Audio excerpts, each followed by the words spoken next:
The presentations today are on one of the more important aspects of ARDS, and that's the cardiovascular dysfunction.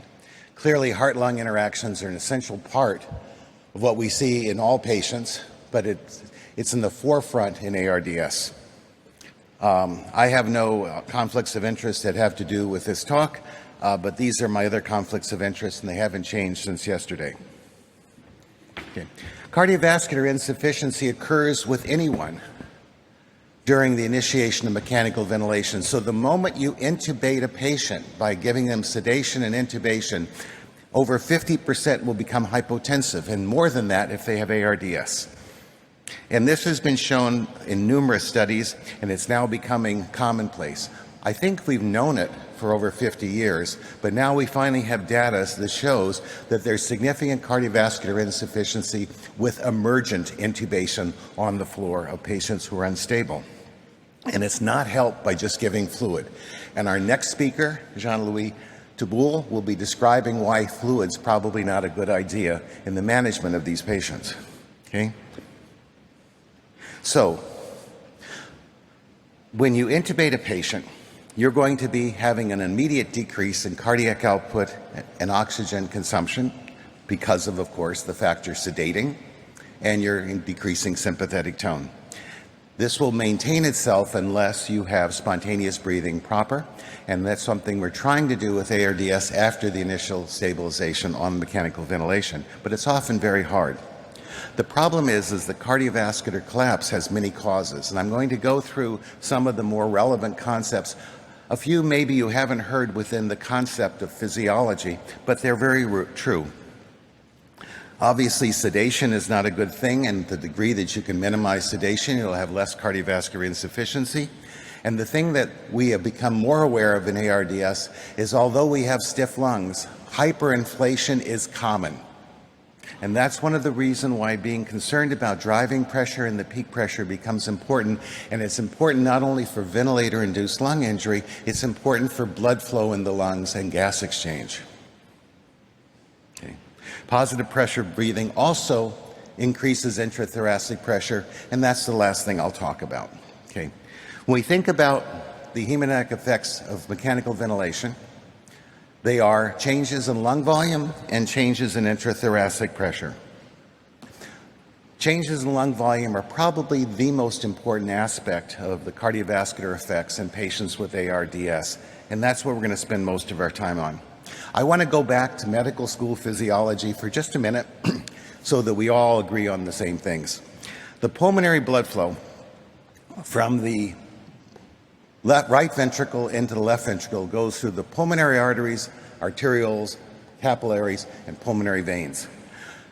The blood vessels that do not see alveolar pressure as their surrounding pressure are called extraalveolar vessels, and the vessels that see alveolar pressure as their surrounding vessels are called alveolar pressure, and that's the capillaries. Now, the difference between extraalveolar pressure, which is intrathoracic pressure, and alveolar pressure is your transpulmonary pressure, the distending pressure of the lung, right? That's a definition. So, as you increase lung volume, you are increasing the transpulmonary pressure between the alveolar and extraalveolar vessels, and if that pressure becomes greater than pulmonary artery pressure, the vessels spontaneously collapse and there is no blood flow. Okay. So this can be described in a U-shaped relationship with pulmonary vascular resistance on the y-axis and lung volume from residual volume, functional residual capacity to total lung capacity here. And as you can see, in you and I, our least pulmonary vascular resistance occurs at functional residual capacity. But the reason why pulmonary vascular resistance increases with small lung volume and large lung volume is different. If you were to look at alveolar resistance, the alveolar vessels have no vasomotor tone at all. So they have essentially no resistance. But as the transpulmonary pressure increases and increases, they collapse down more and more until their total cross-sectional area becomes very low. And this causes an increase in pulmonary vascular resistance. Similarly, the extraalveolar vessels are just like your airways. At total lung volume, the extraalveolar vessels in your airways are very expanded. But as they get smaller and smaller, the terminal airways collapse. And when they do, the alveoli behind it become deoxygenated. And by the process of hypoxic pulmonary vasoconstriction, the extraalveolar vessels constrict. Importantly, all forms of acute lung injury are associated with small lung volumes, but with mechanical ventilation and COPD, we can have hyperinflation. This was looked at many years ago by the group in Canada by the late Dr. Bill Sibbald, and he took an animal model in which he caused acute lung injury in one lung but not the other. So both lungs had the exact same pulmonary artery pressure and left atrial pressure. And if he looked at the lung that was in severe acute lung injury, you can see its pulmonary vascular resistance at baseline is high. And as he went from 5 to 10 of PEEP, pulmonary vascular resistance fell, presumably because he recruited collapsed lungs. And then as he went up from 15 to 20, resistance went higher. If you look at normal lungs, they have 1/3 the resistance of an acute lung injured lung because they don't have the inflammation and vascular collapse. And as you gave a little bit of PEEP, you probably recruited some microalveoli that were collapsed. And this is why we give 5 of PEEP to any intubated patient to prevent that. But that as you give more PEEP, the normal lung hyperinflates and increases pulmonary vascular resistance. But look at the red and the green when you're at 15 and 20. There is no difference in the increase in lung volume on pulmonary vascular resistance once you overinflate the lungs, whether they're sick or healthy. So overinflation is going to increase pulmonary vascular resistance. And years before, Peter Suter, when he was on his training in California, looked at, he was in Boston. Change that. It was somebody else that was in California. And what he did is he looked at patients who had ARDS and compared their PEEP level that was either 6 centimeters of water below or 6 centimeters of water above the best peak level, which he defined as the one with the best compliance. In other words, they'd recruited enough lung, but they hadn't overdistended the lung. And as you can see, the higher the level of PEEP, the first graph, your oxygenation improves continuously. So titrating to an oxygen level is a really dumb thing to do because it doesn't assess lung volume. Shunt goes down as well, but because you're overdistending the lung, cardiac output falls and therefore oxygen transport goes down. But I want to share with you this part of the slide. What he also showed in that original paper is that when you were in the best lung compliance, you were ventilating the most alveoli and your dead space was the least. And as you increased your lung volume above that level, you caused zone 1 of the lungs to occur and decreased blood flow to that area and increased pulmonary vascular resistance. Now, you all remember the west zones of the lung. Zone 1 is an area of the lung in which the pressure in the airway is greater than pulmonary artery pressure and there's no flow. In zones 2 and 3, blood flow is proportional to the decreasing pressure gradient. However, this we measure at end expiration. And I want to give you a different concept here. During positive pressure inspiration, the transpulmonary pressure increases and we actually see a tidal increase in dead space and a tidal increase in vascular occlusion. So not only does the CO2 extraction fall, but pulmonary vascular resistance goes up. And when you measure it at end expiration, you do not see it, but the body sees it during the entire ventilatory cycle. So when we used to think about ARDS as homogeneous, I want to share with you a picture from a presentation I made in 1983. And I'm guessing some of the audience weren't even born yet in 1983. I'm just guessing. But what we did here is we did a study using non-radioactive xenon, inhaled it into the lungs, first did a blank CT, and then we repeated it after 3 breaths at end inspiration to measure ventilation. And we used an algorithm that we developed, which any second-year bioengineering student could develop themselves, in which how much wash-in of xenon was present in the lung. This is a patient with ARDS. The lighter the number, closer to white and red, the more the ventilation. You can see that in this case, the ventilation is profoundly heterogeneous. But if you look, the areas where there's almost no ventilation is in the non-dependent regions because they're over-distended. That's dead space. And also you can see around the heart, there's a nice red area. That's because when the heart contracts, it actually causes a form of mechanical ventilation on its own by making the lung around it move. So because of this, when you do inflation on your patient, you're going to increase pulmonary vascular resistance. And when we think about the normal model for inflation and how the lung passively expires, we do not forcibly expire gas from our lungs on mechanical ventilation. It is passive exhalation.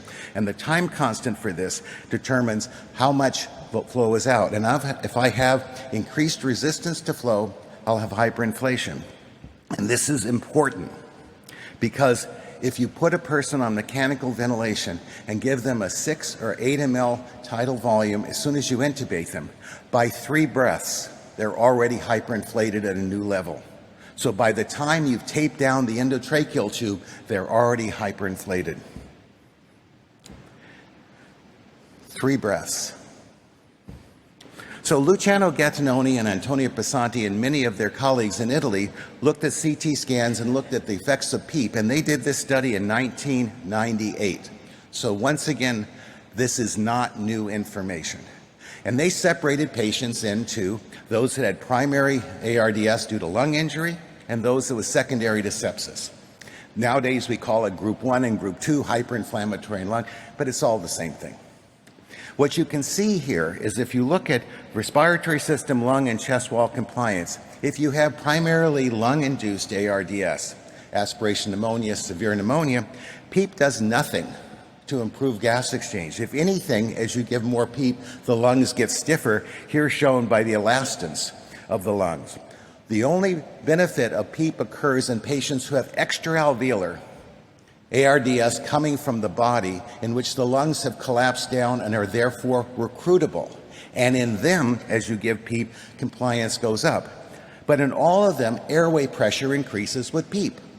So in all of them, we're going to see an increase in pulmonary vascular resistance. And indeed, Benito and Lemaire years ago showed that the only effects, hemodynamic effects of PEEP, haven't to do with increases in lung volume. When we look at the heart contracting, and this is a gated CT scan from the University of Pittsburgh, you can see that the right ventricle and the left ventricle sitting here, if you were to overinflate the right ventricle with fluid resuscitation, you would collapse it down into the left ventricle, and this is cor pulmonale, and this is one of the primary reasons for diastolic dysfunction of the left ventricle in ARDS. And from Francois Jardin, who I think eventually published this paper, you can see that when you do hyperinflation, you get a significant increase in right ventricular volumes with a greater diameter than the left ventricle. What about PEEP in general? As the chest wall expands and the diaphragm collapses, the heart is trapped in the cardiac fossa.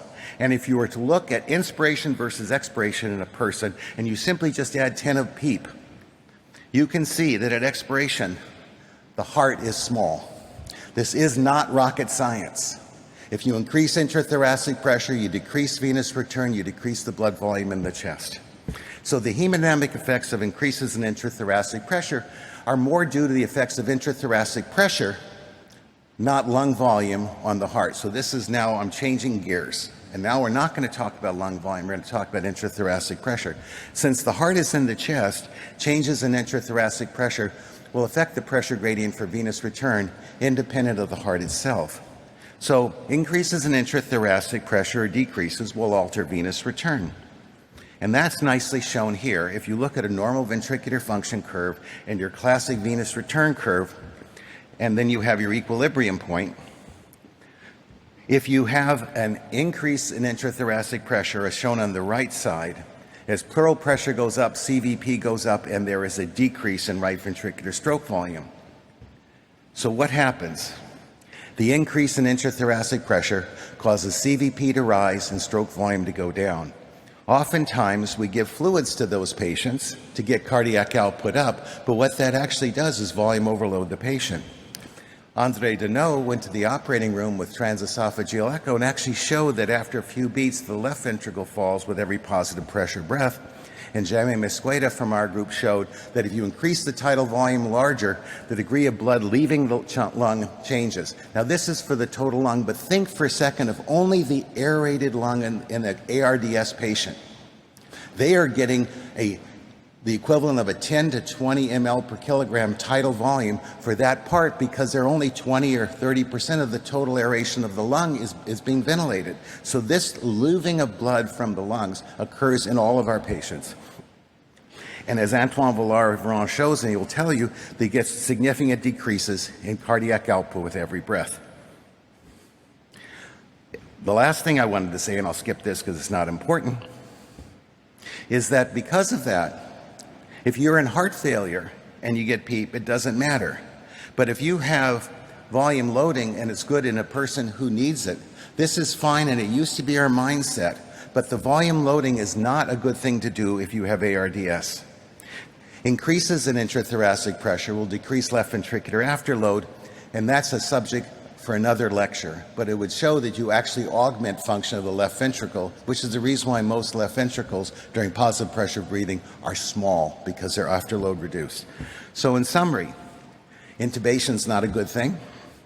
It's made worse by PEEP. Pulmonary arterial hypertension is the primary result of ARDS or caused by hypertension and ventilator-induced lung injury.